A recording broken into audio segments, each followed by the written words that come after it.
Students, आज हम पढ़ेंगे static and kinetic friction. Friction जो है, आपने लास्ट लेक्चर्स में देखा होगा, फ्रिक्शन हमारे पास एक ऐसी रेजिस्टिव फोर्स है जो कि मोशन को रेजिस्ट करती है, यानी कि दो सरफेसेस के दरमियान एग्जिस्ट करती है और जो है कोई भी बॉडी को मूव होने से रोकती है। आज हम देखेंगे कि हमारे पास स्टैटिक और काइनेटिक फ्रिक्शन क्या होती है। अब स्टैटिक जैसे कि नाम से जाहिर है कि यानी कि स्टेट ऑफ रेस्ट की स्टेट, मतलब कि स्टेट ऑफ रेस्ट की पोजीशन में जो है वो फ्रिक्शन फोर्स कौन सी एग्जिस्ट करती है, और जब कोई बॉडी मूव करती है यानी कि काइनेटिक फ्रिक्शन जो है वो कब एग्जिस्ट करेगी, जब कोई बॉडी मूव करेगी तब उसके दरमियान जो सर्फेसिस के दरमियान हमारे पास कौन सी फ्रिक्शन एग्जिस्ट करती है। अब इसके लिए मैंने जो है ना ये एक ब्लॉक लिया है जो कि टेबल के ऊपर रेस्ट की पोजीशन पे, अगर हम इसको इस स्टेट में देखें तो इसके ऊपर दो फोर्सेज एक्ट करिए। एक जो है वो इसकी नॉर्मल फोर्स है यानी कि एन, जिसे अगर मैं एक डार्क कलर से शो करूं,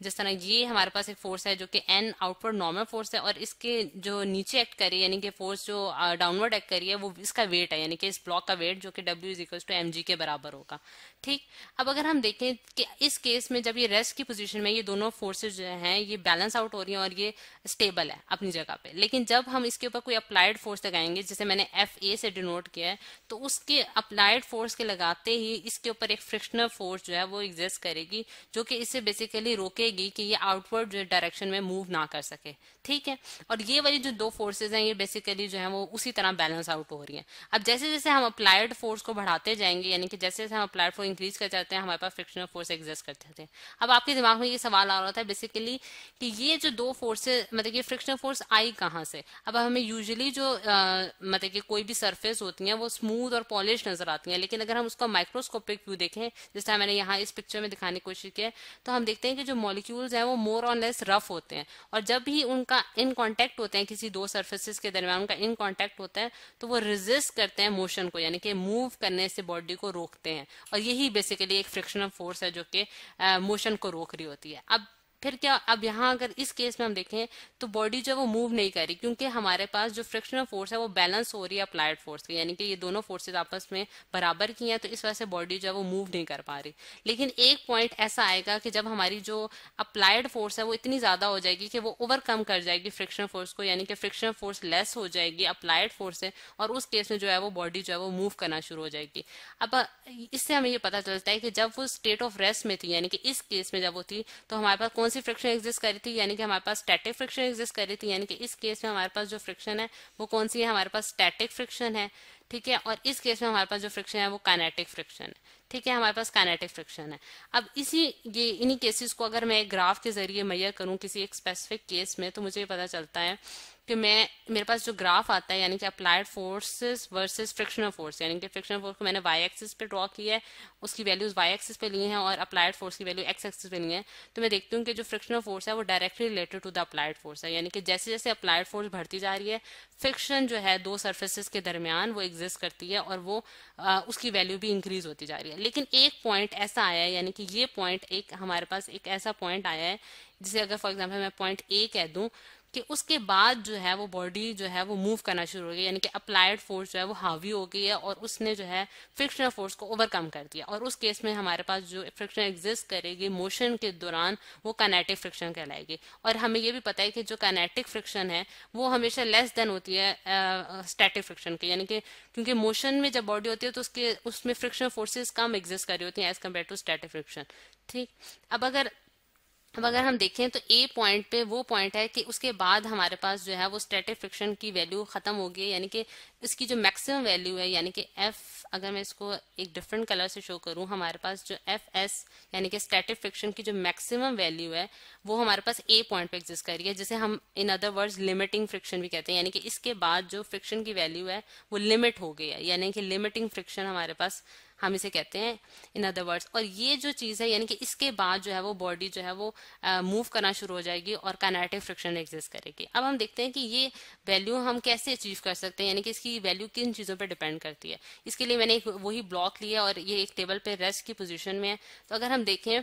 कि यहाँ हमारे पास चार फोर्सेज एक्ट कर रही हैं, एक इसका डाउनवर्ड वेट यानी कि W is equal to mg, और इसका आउटवर्ड नॉर्मल फोर्स जिसे हम n से भी डिनोट कर सकते हैं, और F इंटू स्मॉल n यानी कि उसके सबस्क्रिप्ट में स्मॉल n से भी डिनोट कर सकते हैं। ठीक है, और ये मेरे पास अप्लाइड फोर्स है और ये मेरे पास फ्रिक्शनल फोर्स है।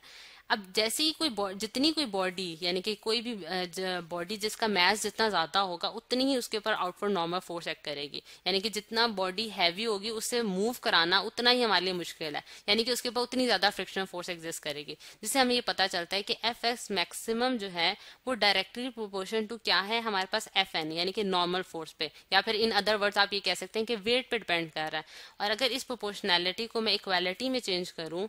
तो मुझे ये पता चलता है कि ये इक्वालिटी में चेंज करूँ तो मुझे कोई कांस्टेंट लगाना पड़ेगा, जिसे मैं कहती हूँ कि मैंने म्यू एस कांस्टेंट लगाया और इनटू एफ एन, और ये जो कांस्टेंट है मेरे पास म्यू एस, ये मेरे पास क्या है बेसिकली, ये मेरे पास है कोफिशिएंट,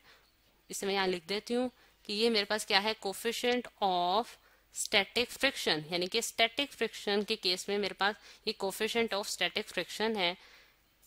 सही, ये मेरे पास कोफिशिएंट ऑफ स्टैटिक फ्रिक्शन है। अब इसी तरह अगर हम देखें तो हमारे पास काइनेटिक फ्रिक्शन, यानी कि जब हम इस वैल्यू को ओवरकम कर जाएंगे तो बॉडी मूव करना शुरू हो जाएगी, यानी कि हमारे पास काइनेटिक फ्रिक्शन एग्जिस्ट करेगी जो कि also directly proportional to F N है, यानी कि वो भी उसी चीज पे डिपेंड करती है कि कितना बॉडी का मास है, जितना बॉडी का ज्यादा मास होगा उतनी ज्यादा उसके ऊपर काइनेटिक फ्रिक्शन एग्जिस्ट करेगी, उतनी ज्यादा हमें ज्यादा अप्लाइड फोर्स लगानी पड़ेगी। और अगर इसी चीज को मैं दोबारा से एक प्रोपोर्शनैलिटी को इक्वालिटी में चेंज करूँ तो मुझे कोई कांस्टेंट लगाना पड़ेगा, जिसे मैंने कहा है म्यू के इंटू एफ एन, और ये जो म्यू के है ये मेरे पास अगेन जो है ये मेरे पास क्या है, इसको मैं यहाँ लिख देती हूँ, ये मेरे पास है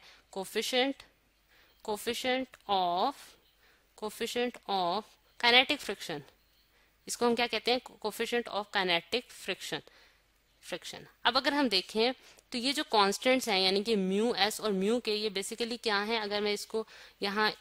इसके म्यू एस की वैल्यू निकालूं तो मेरे पास ये F S upon F N आएगा, यानी कि दो फोर्सेस के दरमियान क्या है रेशो है, और ये जो है ये एक यूनिटलेस क्वांटिटी होगी और ये इसका कोई यूनिट नहीं होगा क्योंकि ये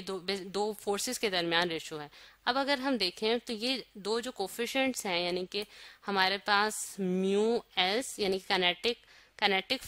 स्टैटिक फ्रिक्शन यानी कि म्यू एस स्टैटिक फ्रिक्शन है,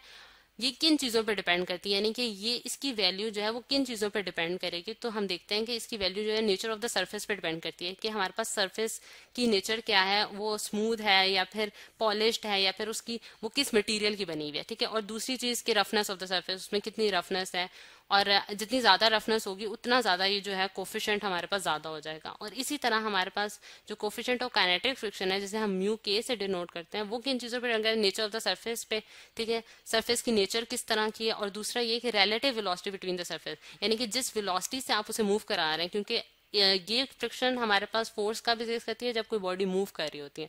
तो फिर उनके दरमियान किस वेलोसिटी से आप जो है उसके दरमियान मोशन जो है वो करा रहे हैं, तो उन पे डिपेंड करेगा इसका कांस्टेंट। अब अगर हम देखें तो ये जो म्यू एस और म्यू के हैं ये दोनों जो हैं ये डिपेंड करते हैं किन पे, यानी कि नॉर्मल फोर्स पे, और ये जो है एरिया इन द कॉन्टेक्ट, यानी कि अगर फॉर एग्जाम्पल मेरे पास एक बड़ी बॉडी है यानी कि उसका ज्यादा एरिया इन कॉन्टेक्ट है किसी सरफेस, उस पर डिपेंड नहीं करती, लेकिन अगर जिस तरह अगर ये एक छोटी बॉडी है इसका एरिया इन कांटेक्ट जो है सरफेस का कम है और इसका ज्यादा है, लेकिन इस चीज पे ये कोफिशिएंट डिपेंड्स नहीं करते, बल्कि ये किस चीज पे डिपेंड करते हैं कि हमारे पास इस बॉडी का वेट कितना है, या फिर इन अदर वर्ड्स इस बॉडी का इसका आउटवर्ड नॉर्मल कितना है, यानी कि एफ एन के ऊपर डिपेंड कर रहा होता है, और एरिया इन कॉन्टेक्ट पे डिपेंड नहीं करता, एरिया इन द कॉन्टेक्ट पे डिपेंड करता है। तो स्टूडेंट्स आज हमने देखा कि काइनेटिक फ्रिक्शन और स्टैटिक फ्रिक्शन क्या होते हैं और ये किस तरह जो है मोशन पे और जो है हमारे पास किन किन चीजों पे डिपेंड करते हैं।